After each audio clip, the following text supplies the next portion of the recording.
Esse texto que nós lemos de Lucas 17, ele começa, na verdade, em Lucas capítulo 9, versículo 51. Em Lucas capítulo 9, versículo 51, Jesus decide ir para Jerusalém, naquela que seria a sua última viagem para Jerusalém, onde ele morreria na cruz pelos meus e pelos seus pecados. Então, em Lucas capítulo 9, versículo 51, Jesus começa essa trajetória de ir até Jerusalém, e essa jornada de Jesus vai acabar em Lucas 19, 44. E entre a decisão de Jesus de ir para Jerusalém, morrer pelos nossos pecados, de Lucas 9, 51, até Lucas 19, 44, onde ele chega em Jerusalém, acontece esse episódio que nós vemos, onde Jesus está entrando em um povoado, e ao chegar nesse povoado, um grupo aparece, um grupo de leprosos aparece e faz um clamor para Jesus. Existe algo que nós precisamos entender nessa noite, que é fundamental para a compreensão desse texto, sobre o que significava ser um leproso naquela época de Jesus. A compreensão sobre isso mudará toda a nossa perspectiva desse texto.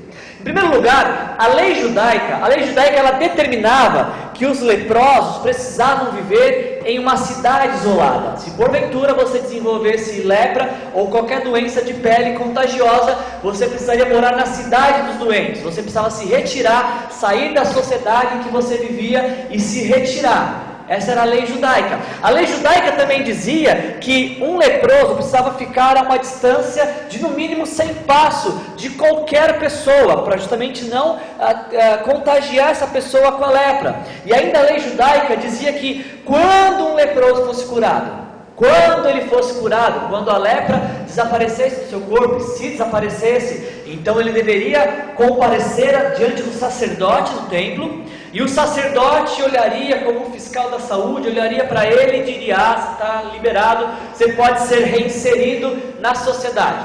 Essa era a realidade, essa era a lei vigente no primeiro século em Jerusalém. Se você tem lepra, você vai morar na cidade dos doentes. E adivinha quem mora em cidade dos doentes? Outros doentes. Imagina o clima de se morar numa cidade onde todo mundo é doente, onde todo mundo sofre com a enfermidade. Dizia a lei: se você é doente, você tem que se retirar para essa cidade de doentes, para não transferir a sua doença para ninguém. Dizia a lei que se você tem uma doença contagiosa, você precisa ficar à distância de no mínimo 100 passos de uma pessoa. E se você tem alguma doença, se você tem lepra, dizia a lei que você, quando curado, se apresentava ao sacerdote e ele decidiria se você seria reinserido ou não na sociedade. E tenta imaginar comigo nessa noite esta cena aqui: um grupo de 10 homens que foi banido da sociedade por conta de sua doença. Tenta se colocar no lugar deles e imaginar como é que era a realidade de vida dessas pessoas. Eu olho para esse grupo de 10 leprosos e imagino que eles sofriam a dor física da doença, de ver o seu corpo se deteriorando, ver a doença castigando o corpo deles. Diariamente eles conviviam com a dor física. Eu olho para esse texto e eu imagino que diariamente eles conviviam com a dor social, porque eles já não tinham mais os mesmos amigos, eles foram banidos da sociedade, eles eram excluídos, eles eram rejeitados.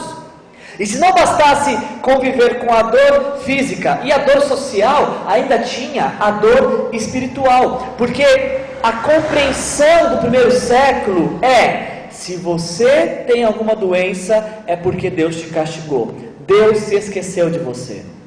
Agora tenta imaginar, se colocar no lugar dessas pessoas, se imaginar viver dessa forma, convivendo diariamente com a dor física, com a dor social, com a dor espiritual, e pensar que Deus se esqueceu de você.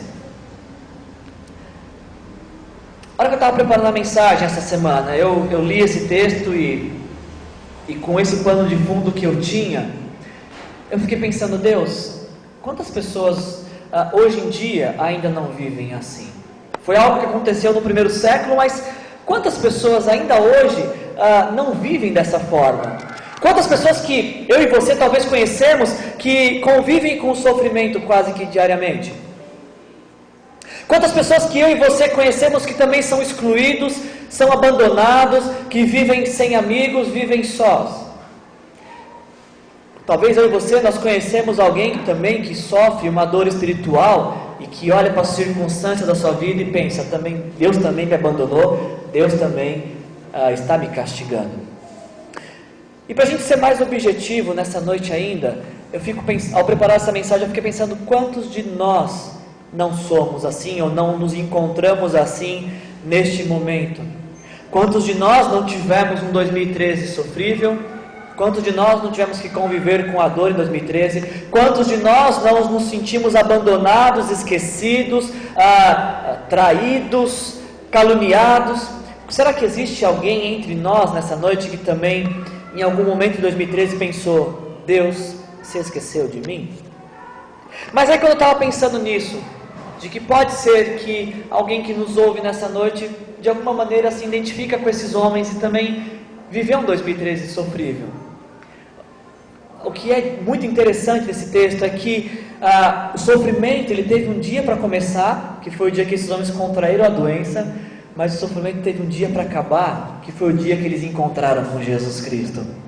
Eles estavam sofrendo de forma física, social e espiritual, mas esse sofrimento, ele durou até o dia em que eles encontraram com Jesus, porque nos diz o texto que quando Jesus passa por aquela região, estes homens clamam a Jesus. Versículo 14 diz assim, versículo 12 e 13, ao entrar no povoado, 10 leprosos dirigiram-se a ele. Olha que diz o texto, ficaram à distância, talvez por conta da lei, ficaram à distância e gritaram em alta voz, Jesus, mestre, tem piedade de nós. É interessante que eles não pediram para Jesus curá-los, eles clamaram por compaixão, eles clamaram por misericórdia, eles clamaram por graça, por piedade, como diz o texto. E o que eu achei fantástico nesse texto é que Jesus não precisou se aproximar dele para ouvi-los, Jesus os ouviu à distância, o que significa que não importa a distância que você se encontre hoje de Deus, Deus está à distância de uma oração de cada um de nós, e Deus nunca rejeita o clamor daquele que se coloca diante dele e que clama por seu favor. Esse texto nos ensina isso. Esses homens estavam à distância de Jesus, mas mesmo à distância foram ouvidos por Jesus, foram atendidos por Jesus, e a história da vida deles mudou no dia em que eles tiveram encontro com Jesus. Eles pediram, Jesus, tem piedade de nós. E aí diz no versículo 14, ao vê-los, Jesus disse, vão mostrar-se aos sacerdotes. Acabei de falar para vocês que a lei judaica dizia que uma pessoa só se apresentava ao sacerdote se ela fosse curada. Jesus olha para esses homens que pedem por piedade e dá uma direção para a vida deles, dá uma orientação. Apresentem-se ao sacerdote. Eu fiquei pensando, mas Jesus, como é que eles iam se apresentar ao sacerdote ainda leprosos? Jesus fez algo muito parecido em Lucas capítulo 5, versículo 12. Em Lucas capítulo 5, Jesus também entra no povoado e também se depara com um leproso. E este leproso, em Lucas capítulo 5, fala assim, mestre, se quiseres pode purificar-me. Jesus disse, quero, seja purificado. Jesus toca neste leproso e o cura e diz, apresente-se ao sacerdote. É isso que Jesus faz em Lucas capítulo 5. Mas aqui em Lucas 17, Jesus não toca nesses leprosos. Jesus não se aproxima desses leprosos. Jesus apenas dá uma orientação. Jesus apenas fala assim, se apresente até o sacerdote. Aí eu tenho uma pergunta para te fazer. Diz o texto, versículo 14, que diz que enquanto eles iam, eles foram purificados. Pergunta, você acha que se eles não fossem, eles seriam curados? Diz o texto, Jesus deu a direção para a vida deles, se apresentem aos sacerdotes, e o texto diz que enquanto eles iam, eles foram vendo que o corpo deles estava mudando e que eles estavam sendo curados. Pergunta, você acha que eles seriam curados se eles não fossem? Quantos acham que sim, que eles seriam curados se não fossem? Levante a mão. Quantos acham que não, eles precisavam ir para ser curados, como diz o texto. Levante a mão. Eu penso a mesma coisa. Se eles não fossem, se eles ficassem assim: Jesus, eu não posso ir, Jesus, eu ainda estou doente, Jesus, eu ainda preciso, Jesus, eu ainda preciso de uma transformação, eu não posso representar o sacerdote. Eu penso que eles não seriam curados, porque a ordem era: vá até o sacerdote, a direção era: apresente-se ao sacerdote. E aí eu me perguntei: será que não acontece isso em nossas vidas? Será que a gente não espera muitas vezes que algo aconteça para que a gente comece a se mover? Eu olhei para a minha vida e vi que muitas vezes Deus me dá direção, Deus me dá uma visão, uma orientação para onde eu devo ir, e eu penso: beleza, Deus, eu vou, mas faz alguma coisa aqui para me mover, né? E ao ler esse texto, Jesus falou: não, você está entendendo errado. Quando eu dou uma direção para a sua vida, você começa a andar, e no meio do caminho as coisas mudam. Não sei se com você acontece diferente, mas eu queria te encorajar nesta noite, que se porventura você ouvir a voz de Deus te direcionando para algo, não espere entender, não espere por provas, não espere por compreensão. Na verdade, muitas das vezes não vamos nem compreender qual é essa orientação. Como esses leprosos, não fazia sentido nenhum Jesus dizer: se apresentem ao sacerdote, se eles não estavam curados. Mas Jesus está propondo para estes homens, e para mim e para você, viver pela fé. Jesus olha para esses homens: se apresentem aos sacerdotes, porque no meio do caminho, enquanto você obedece, as coisas vão mudando. Comigo e com você é a mesma coisa. Obedeça a Deus, e no meio do caminho as coisas vão mudando.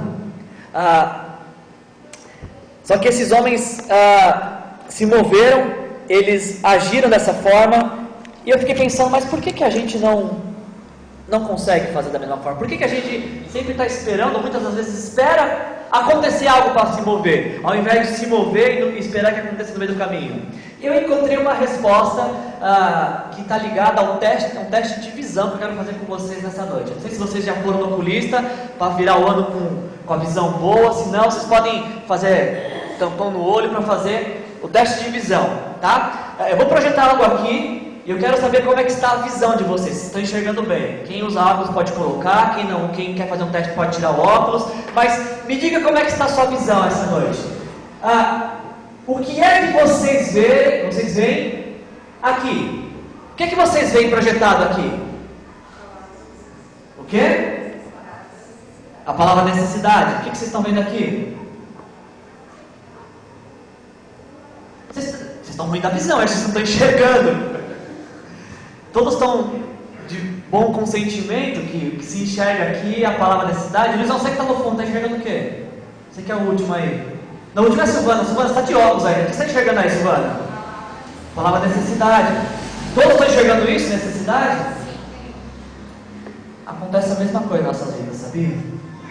Porque a palavra necessidade, ela é menor que todo o quadro branco. Existe um quadro branco maior, e tudo que a gente foca é aqui, ó, necessidade. A palavra necessidade está aqui, mas ela ocupa talvez 1/6 desse quadro. A maior parte desse quadro é todo um fundo branco. E eu penso que muitas vezes a gente, nas nossas vidas, é da mesma forma. Nós olhamos para a necessidade que existe, mas ela é menor em nossas vidas do que toda a nossa realidade, do que tudo aquilo que Deus pode fazer por nós. E nós focamos na necessidade, nós focamos naquilo que precisamos, focamos na situação. Existe algo muito maior em nossas vidas do que as nossas necessidades. E talvez foi isso que fez com que esses cegos se movessem. Eles estavam vendo a sua necessidade, mas a necessidade era menor. O que existia de maior neste quadro era a direção que Jesus estava dando para a vida deles. E aí então esses homens, eles vão se apresentar ao sacerdote, eles obedecem essa ordem de Jesus, eles ignoram a necessidade imediata de serem curados, eles obedecem essa orientação de Jesus, e no meio do caminho as coisas acontecem na vida deles. E aí então eu poderia concluir nessa noite a mensagem, dizer assim: olha, se atentem para o fato de que Jesus ouviu o clamor destes homens à distância, o que significa que Jesus está à distância de uma oração de mim e de você. Eu poderia nessa noite concluir de forma prática. Se alguém te perguntar o que foi falado lá, qual foi a reflexão da noite, você vai falar assim: olha, eu aprendi que a gente tem que se mover de acordo com a orientação de Jesus. No meio do caminho as coisas acontecem. Nós poderíamos encerrar assim a mensagem. Aliás, vocês se encerrem assim, vocês podem praticar isso essa semana. Mas tem um versículo que não nos deixa encerrar essa mensagem, porque os homens vão e são curados, mas nos diz o texto, no versículo 15, que um deles, quando viu que estava curado, voltou louvando a Deus em alta voz. Essa situação é interessante. Jesus fala: olha, tem piedade de nós, Jesus. Jesus fala: se apresentem ao sacerdote. Os homens começam a ir no meio do caminho, eles percebem que eles estão curados, e um volta para dar louvor a Deus, um volta para agradecer, e Jesus começa a contar, fala: peraí, eu tive a impressão que eram 10, será que eu contei errado? Porque eu pensando como Jesus, devo eu estar ruim da visão, né? Porque eu tenho certeza que eu vi 10 sendo curados, eu tenho certeza que eram 10 que pediram, porque só um voltou para agradecer. Não parece estranho para você que 10 pediram, 10 receberam, os 10 pediram, os 10 clamaram a Jesus, os 10 foram atendidos por Jesus, os 10 foram curados, mas apenas um voltou para agradecer? Não sou estranho isso para você nessa noite, de ver 10 homens que recebem a mesma coisa, mas apenas um volta para agradecer? Eu me questiono que fé é essa que nós vivemos nos nossos dias, uma fé que pede, mas que não tem paciência para esperar. Eu fico me questionando que tipo de fé é essa que nós vivemos nos nossos dias, onde recebemos o favor de Deus, mas nós não voltamos para agradecer. Que tipo de fé é essa que nós vivemos nos nossos dias, em que nós ganhamos, mas não compartilhamos aquilo que ganhamos de Deus? Esses homens, eles pedem para Jesus, os 10 pedem, os 10 recebem, mas só um tem gratidão o suficiente para agradecer. Parece-me para mim, a hora que eu leio esse texto, me parece que é mais fácil ter fé para pedir tudo do que fé para agradecer. Porque quando você pede, você faz uso das suas necessidades, você pede olhando para si, mas quando você agradece, você faz olhando para aquele que te deu. Então para mim parece que é muito mais fácil nos nossos dias ter uma fé para pedir, e talvez Deus está pedindo muito mais fé de nós nessa noite para agradecer, como nós fizemos nessa noite, neste microfone. Todos receberam, mas por que só um voltou para agradecer?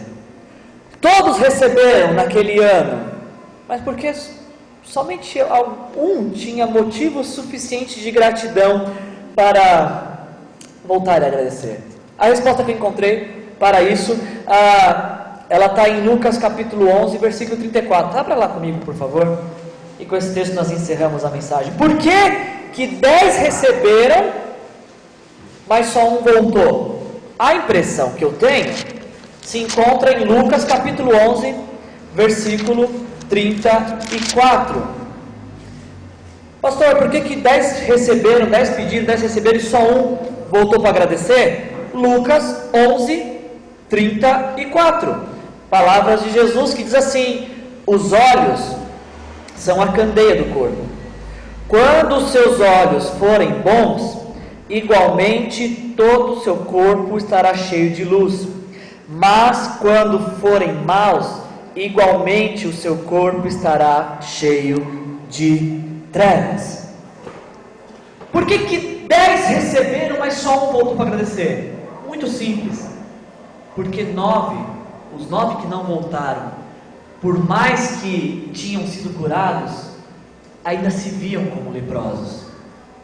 E como ex-leprosos, eles precisavam se apresentar no templo, eles precisavam correr até o templo, eles precisavam cumprir os rituais da religião, eles precisavam que alguém os dissesse que eles poderiam voltar e ser reinseridos à sociedade. Por mais que eles tinham sido curados, eles precisavam ainda cumprir o ritual religioso. Agora, olha que diferente desse que voltou. Jesus mandou que os 10 se apresentassem, mas esse que era samaritano, voltou. E por que ele voltou? Penso eu que ele voltou porque aquilo que Jesus fez gerou no coração dele um sentimento tão grande de gratidão, que ele pensou: o sacerdote pode esperar, Jesus não. Eu preciso me apressar para agradecer por tudo que Jesus fez. O sacerdote ele pode esperar, Jesus não. Eu acho que esse homem ele volta para agradecer a Jesus porque aquilo que Jesus fez na vida dele gerou no coração dele uma inspiração para ele adorar a Deus e reconhecer toda a grandeza de Deus e toda a necessidade que ele tinha de Deus.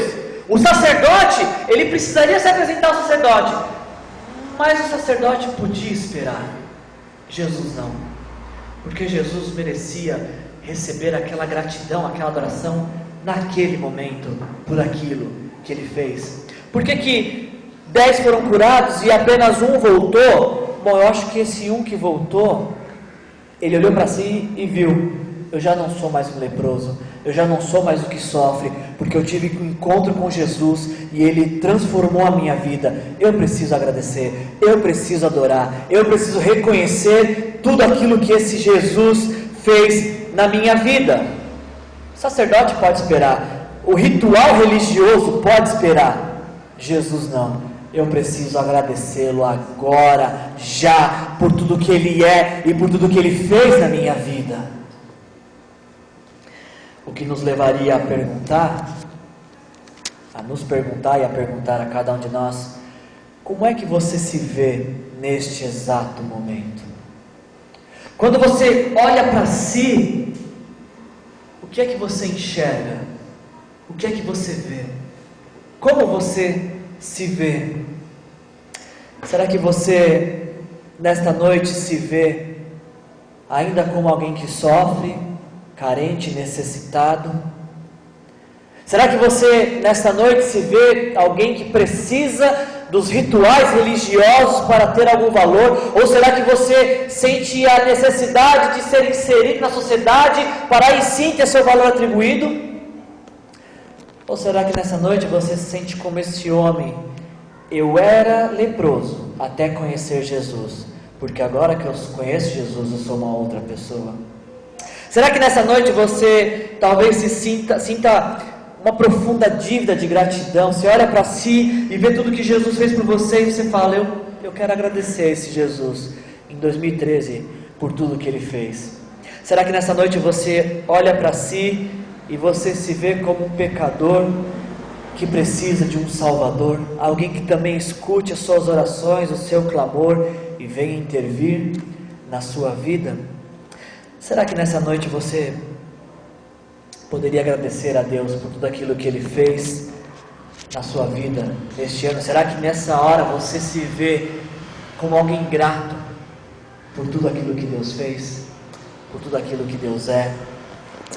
Todos foram curados, mas somente esse que voltou ouviu a declaração de Jesus.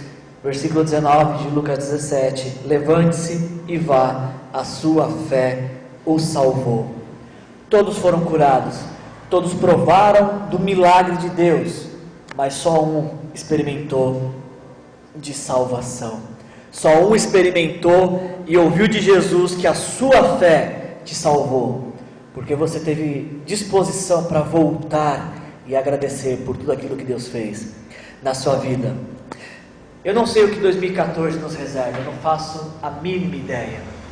Mas antes que 2014 chegue, eu quero nessa noite, junto com você, agradecer a Deus por aquilo que nos aconteceu em 2013 e por aquilo que vai nos acontecer em 2014. Mas parece loucura isso. Como é que você vai confiar no que agradecer sem ver o que está acontecendo? Você já vai agradecer? Bom, eu vou agradecer, gente, porque eu confio mais em Deus do que no motorista do ônibus. Vocês lembram dessa história? Ninguém entra no ônibus e pergunta: motorista, para onde você está indo? Eu não quero fazer uma coisa com Deus, eu quero entrar e acreditar que Deus vai nos conduzir para o melhor lugar, e eu quero curtir essa viagem junto com Deus de 2014. Feche seus olhos e vamos orar.